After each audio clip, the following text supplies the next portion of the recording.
Monica Wilson, and we're reviewing AEW's Dynamite. Today is what day? And today what happened? The 12th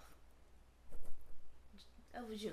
Alright, June 12th, AEW Dynamite. Alright, so it starts off with our champion Swerve. Great, and I've been informed that this is the first in 2 months that Swerve as champion started off Dynamite. Just gonna let that slide. But it is great to see him open up the show. So he comes out and basically he's talking about his opponent, Ospreay. And he's like, Ospreay, you're great. But that killer instinct, bruh, is not there anymore. You need that to beat me.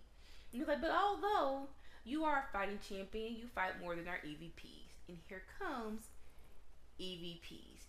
And so Mr. Nicholas Jackson takes the mic and he was like, you know what?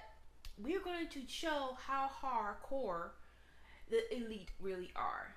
But first, Okada has to be Okada. And he's like, your house? This is my house, bitch. I love Okada. Anyway. And so, basically, Nicholas Jackson tells us that right after Forbidden Door, we're getting, of course, Blood and Guts. And they offer a spot on Team Elite to Team Swerve. They offer Swerve a spot on Team Elite by also offering him the new Young Buck sneakers. Swerve is like, you know what? 3 things. Number 1, I'm not a size 9. Number 2, I do my own business. And number 3, I'm a philanthropist, which basically tells Nana to chuck the shoes into the crowd. Basically refusing this offer. And Elite's gonna jump Swerve, but then Mr. Christopher Daniels comes out along with the Acclaimed. Cause no offense, it really feels like the Elite story fell off when for some reason the Acclaim got involved, and not really necessarily sure why they got involved. Like why necessarily this is you want to be in this fight, but whatever. But Christopher Daniels also announced that our first match is between Jack Perry and Dustin Rhodes. Alright, it was a pretty nice match, I thought Dustin was going to retire. He said within a year. It feels like it was a year and a half, but hey, sometimes you say stuff you don't really mean, or time passes and you're like, you know what, I still want to be here for a little bit. But again, decent match. The match didn't suck. Mr. Jack Perry wins with a low blow to Mr. Dustin Rhodes. Right. Now we go to backstage where we have a promo to promote our weekly 6-man multi-man match. And you know what? I'm glad they're doing this. AEW, this is one of the things that people love about AEW. Multi-man people doing multi-man moves and having a good old time, right? In this match, we're going to have OC with Mr. Mark Briscoe and Mr. Kyle O'Reilly. So they're backstage with Renee Paquette. And Renee's asking, OC how he's feeling, right? He was like, you know what? I'm still low. Don't really know who I can trust, but I don't know who I can trust fully. But I got one chick I can trust. And Miss Willow just comes out because Miss Willow is Willow. See that chick. And then, Mark decides to not grab the mic, but he was like, let me have some words of encouragement. And I'm not going to do it justice. I ain't going to say it. But basically, he's like, the word is conglomeration. You got OC. You got Kyle O'Reilly. You got Mark Briscoe. And we going to light this up. And he's like, and you can't go forward without looking back. So, like I said, I am not going to try to do the whole thing. But he lands it. And Kyle O'Reilly just so motivated. And even with Willow trying to be all serious, it's Mark Briscoe. How?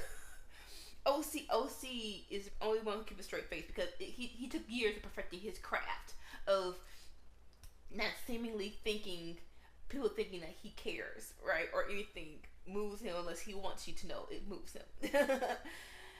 But yeah, so we have that team versus the Callis family of Takeshita and Cal Fletcher with Roddy Strong. I guess I don't know why we're continuing this Trent versus OC. Like, I feel like we're dragging it out too long. So do a match of Forbidden Door and squash this. Just finish it. That's what I'm saying.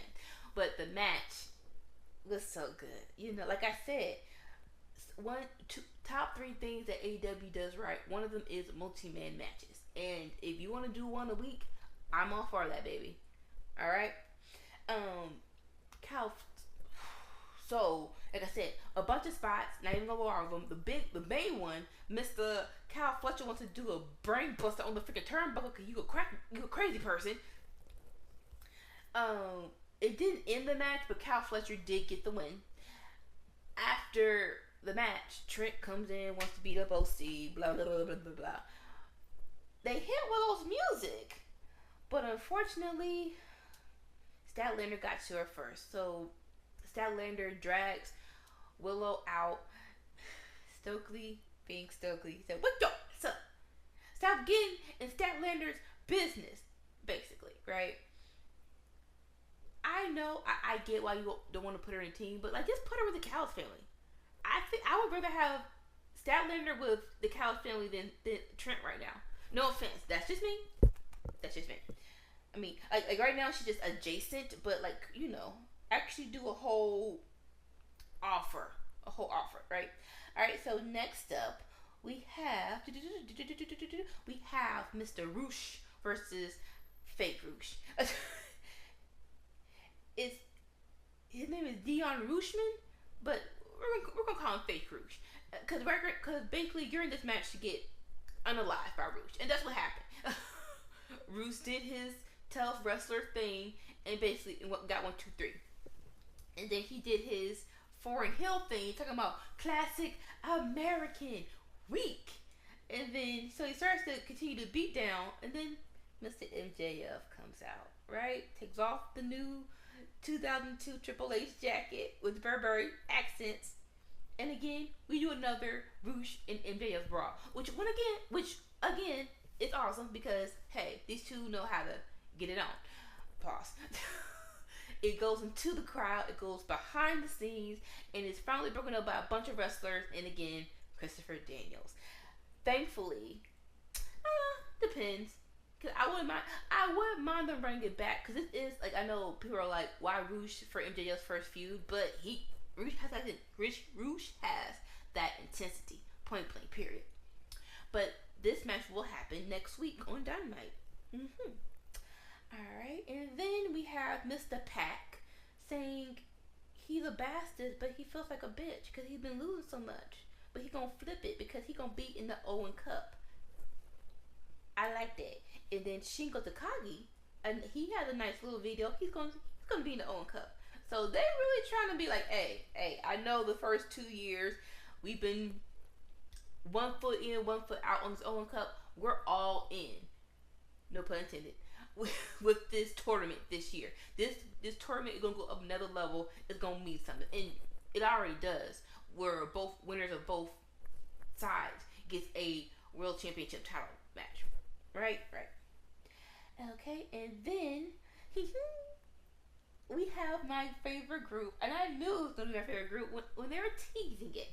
Mr. Hook and Mr. Joe versus the Premier Athletes. Premier Athlete comes out first. They're on the ramp, basking in their glory. Then we get a little backstage video of Joe and Hook just shooting the breeze. They're just like, you know what?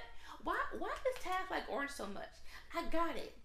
New York team has orange, so that's why he likes orange. And Hook was like, my dad hates that team. Fine, all right, come on. So you see the stairs. He's like, did you stretch? Hook twisted. He's like, all right, let's take care of work. Basically, jumps for athletes while they're still on the ramp, drag them to the ring. The match starts. This and it really is like Joe is teaching Hook how to be a proper killer, and Bruh, if the Hook don't come out better after this, then baby boy, there's nothing else we can do because Joe is that dude. But no, Hook did a great job. Like I said, this was more so to see how Hook shines. And then Boo Boo did his first walkaway spot. Mr. Man wants to come up and try to do a nice little body splash, and Hook is like, and Joe was just like, yeah, that's how you do. That's how you gonna be. And then it ends with a 3-way choke out, where Hook is choking out one person, Joe's choking out one person, and Shibata, who has the camera in the first segment filming when they jump Premier Athletes, he's choking out Mark Sterling. And so I love this tea. I don't need to know where it's gonna go. So just let me enjoy the ride. If you want to put titles on them like the trios titles, I will be all for that. That's just me. Next.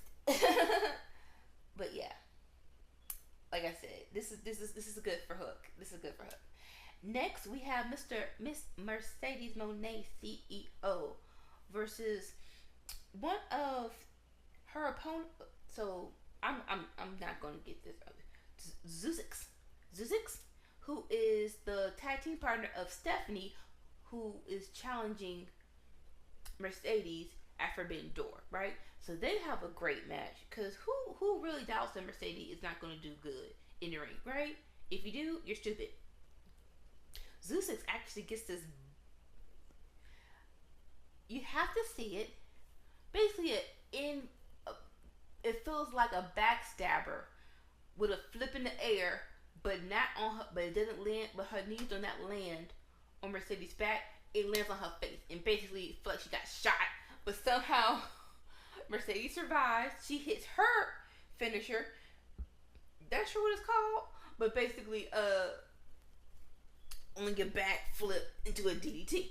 Mercedes gets the win. CEO. Bye. There we go.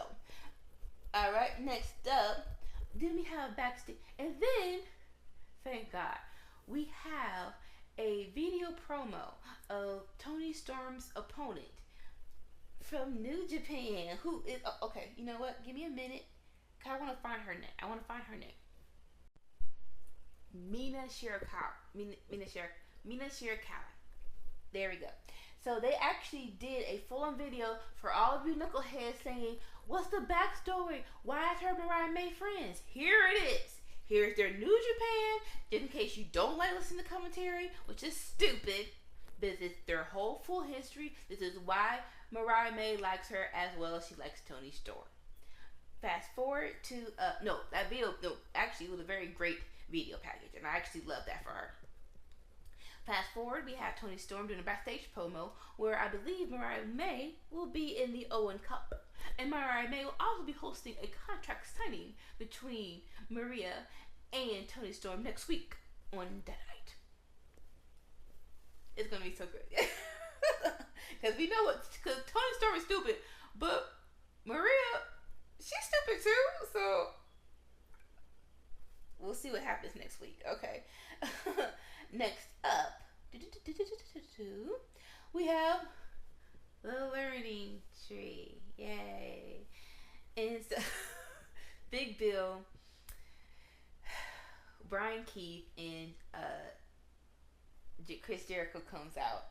Chris Jericho talks about how to grow corn because local city activity, and they're like, "This is how you grow corn, guys, properly." And Brian Keith being the best part of this thing. If you want to grow some corn, you better respect Chris Jericho. Then Mr. Private Parties come out. Shots, bam. And they're like, "You know what?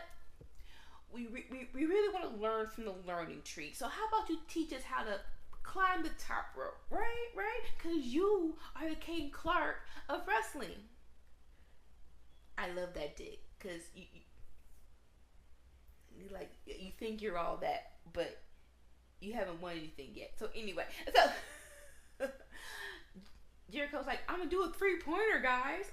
So he's like, "This is how Owen Hart told me. You bring your foot up, and then that's how you get to the top." And then Pride Party, with the little smarts, they actually trip up Chris Jericho, take out Big Bill and Brian Keith, go into the audience, and they're like, ha, ha, ha. Well, we won't. So definitely gonna get a tag team match. Just know, I've heard the thing of people wanting or suspecting Pirate Party is going to join the Learning Tree. I do not want that. Fight it, Pirate Party. Fight the Vortex. Alright, and then we have a video package of Mr. Naito challenging John Moxley at Forbidden Door. That's going to be great. And then we have the Bang Bang Gang challenging House of Black on Collision, the first year anniversary. That was cool too. And then we have Daniel Garcia versus Nick Comoroto in a nice little squash match, but more interesting, you have Ospreay in the back and MJF looking in the back. Now we know why Ospreay is looking, because Daniel Garcia was like, this is my mission. I'm going to become the next international champion. But is MJF wanting that crown as well? I'm not mad at it. If we get, MJF versus Ospreay, that's going to be fire. But that was very interesting. Of course, Daniel Garcia wins. Yeah. Oh, and I'm sorry. Mercedes Moné wins. If I didn't say that before, just come up with me. And then we have the main event. Will Ospreay versus Rey Fenix. And as soon as Rey Fenix won last week, we already know this was going to be good, right? So just strap your seatbelt in, enjoy the ride.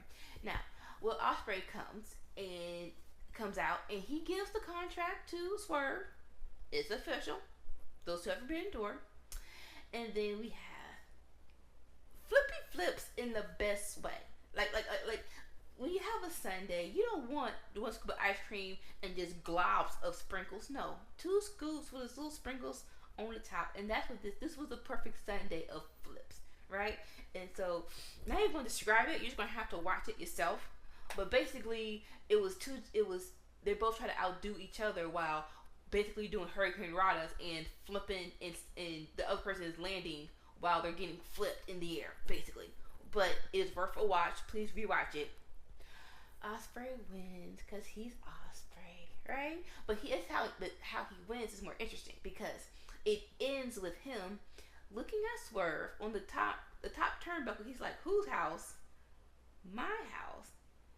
And he does the Swerve stomp for a win. A little taunty there, Swerve didn't like that, so he comes to the ring after the match, and he's like, you think it's a game? Ha ha ha ha ha, you use my move. No, boy, this is not a game. You so you really can't handle 2 belts. You ain't built for that, Will. And he's pushing Will with his belt, and this fool, I don't know if he dropped it or Will took it, but it landed on Will's shoulder, and he gives this cute little cheeky look of, I think I'm holding both belts quite nicely. Swerve snacks it, and he tells Will, you very glad we friends, because with anyone else, they'll be in the ground. I like the intensity, right? And as for people questioning Swerve and his championshipness, that's a word. This is needed as well, right? I believe we got 2 more weeks, 2 more weeks to build Forbidden Door. So let's get more grimy Swerve. Let's get more intense, because this is the Swerve we all know and love, right? But that goes to show, that's the whole show of AEW Dynamite from June 12th. Great. Definitely, once again, rewatch it, because why not? And this is the end of AfterMath of Dynamite. Please like and subscribe, and we'll see you next week. Bye.